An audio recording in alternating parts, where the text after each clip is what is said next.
বিলাল বলে নিকৃষ্ট। নাউজুবিল্লাহ।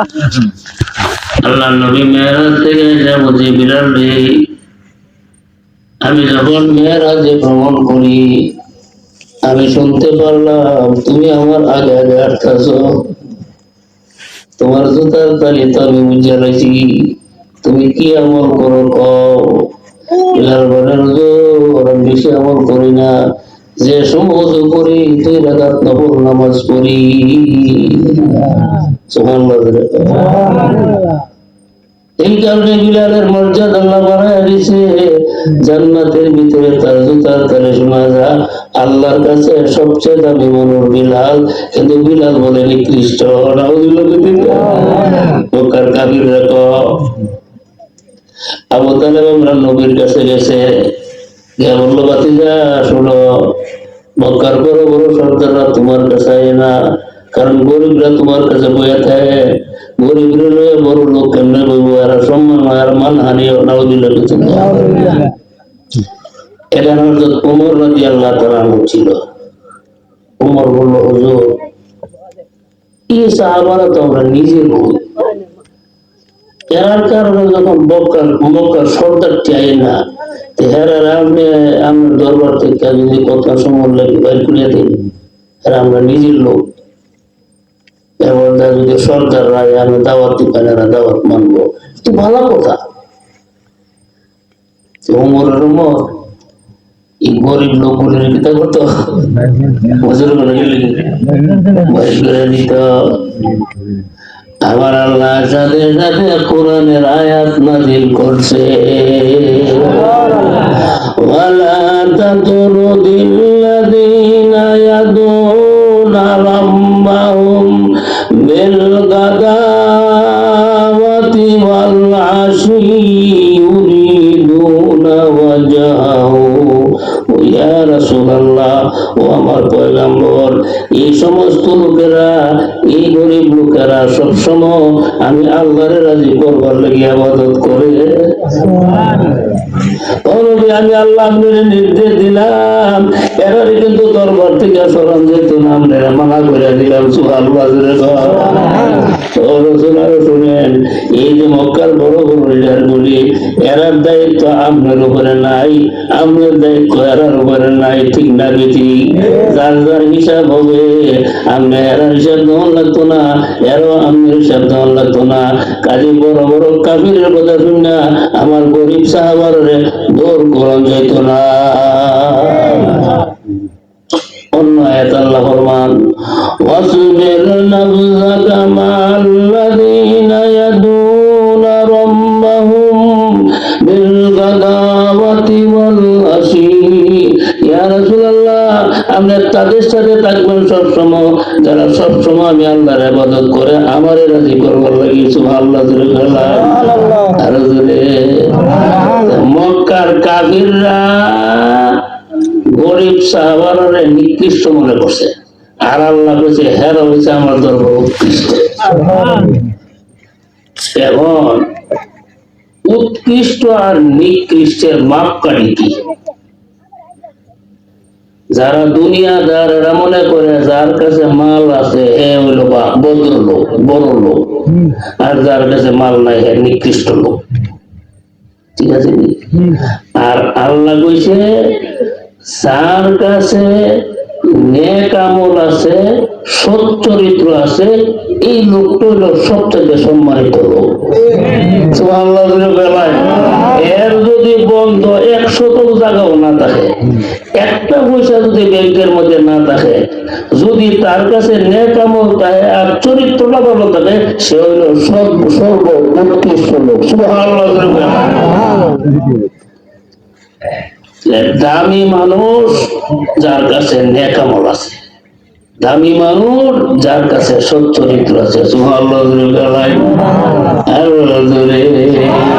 আমার অর্থ আছে, বাড়ি আছে, গাড়ি আছে, নারী আছে, ক্ষেত আছে, খামার আছে, ব্যাংকের মধ্যে কোটি কোটি টাকা আছে, কিন্তু তোমার কাছে নেক আমল নাই, তোমার কাছে চরিত্র নাই, আল্লাহ বলেন তুমি নিকৃষ্ট।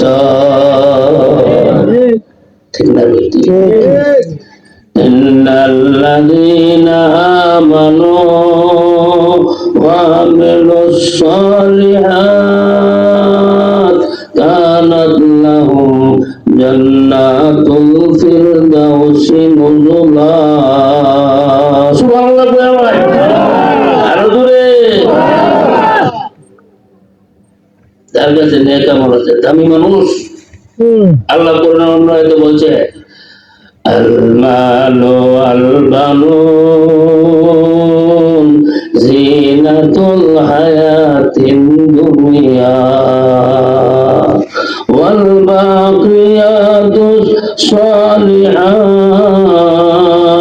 খায়রুন ইনদা রাব্বিকা সাওয়াবা ওয়া খায়রুন আমালা। সুবহানাল্লাহ। আল্লাহ রে দুনিয়ার মানুষ, তোমরা অর্থ সম্পদ, তোমরা সন্তান, এইগুলো হলো দুনিয়ার একটা চাকচিক্য সুন্দর, এটা বেশি দিন লাস্টিং হতো না। ঠিক আছে, মনে করেন ফুরিলে বিয়া দিলে, যেদিন বিয়া দিব এর আগের দিন ফুরিলে সাজালি কত সুন্দর করে সাজা জামাই জীবন পছন্দ করে আচ্ছা এই পুরি গোসল করে নিলে লংটা তাহলে তাও মুখের লিপস্টিক চাই অস্থায়ী সুন্দর, চেহারার মধ্যে রং লাগাইছে অস্থায়ী সুন্দর, দইলে শেষ হয়ে যাবো।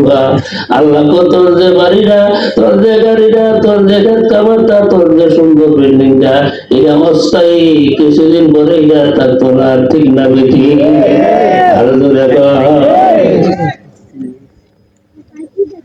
আল্লাহ নেক আমল হচ্ছে আসল জিনিস, আর বাকি সব হচ্ছে নকল। আমরা আসল বাদ দিছি, নকলের পিছিয়ে দৌড়তেছি। ঠিক না বেটি?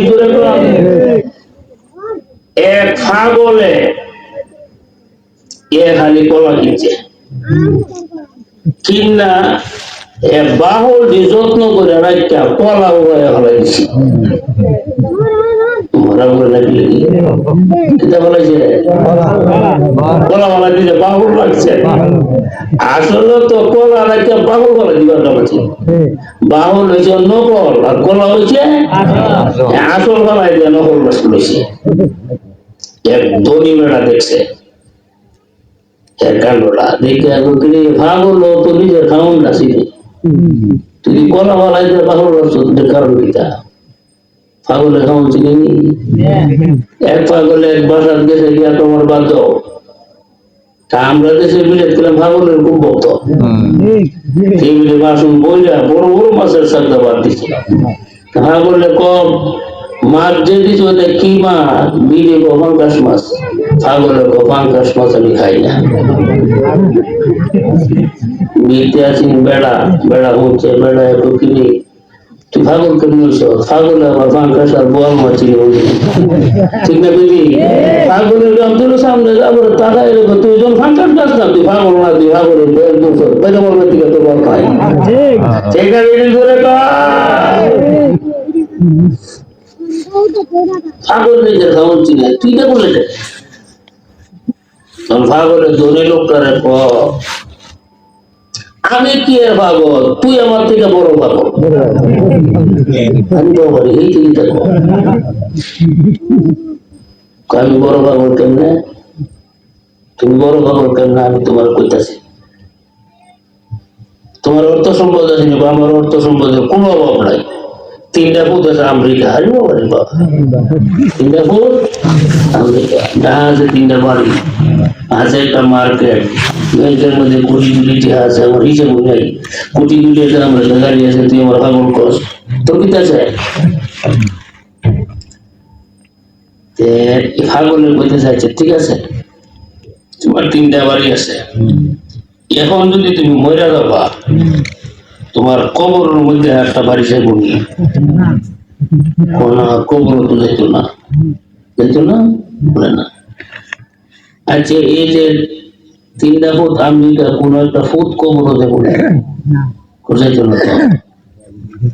তো ব্যাংকের মধ্যে যে হাজার হাজার কোটি টাকা এখান থেকে কিছু টাকা গুলি খবর কোনো একটা যেত না, গাড়িটা মনে দেবো না, গাড়ি যাবো না, তোমার খেত যেত না, ফুটো যেত না, টাকা যেত না, গাড়ি যেত না, কবরও যাইব কিটা ইয়া তো আমি যাই না। আর বললো কবরও যাইব তোর নেকামলটা, তুই নেকামল করস কর না। আমি কি এর পাগল, এ হালি করার বাহল না জমায়া তুই তুই দুনিয়ার বাহু জমায়া টাল দিছ।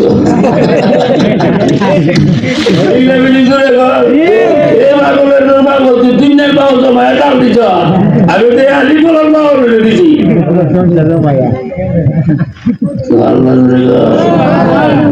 একটা কথা যারা ধনী বেড়ার কলমটা গেছে গা বুঝিয়া, আরে তো পাগল না রে, আমার সুন্দর বলবার লেগে গেছে।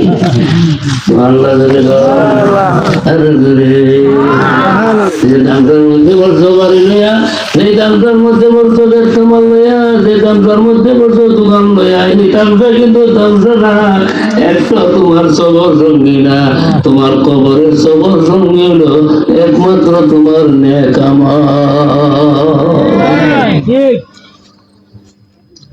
নামাজি বারে যত ওয়াজ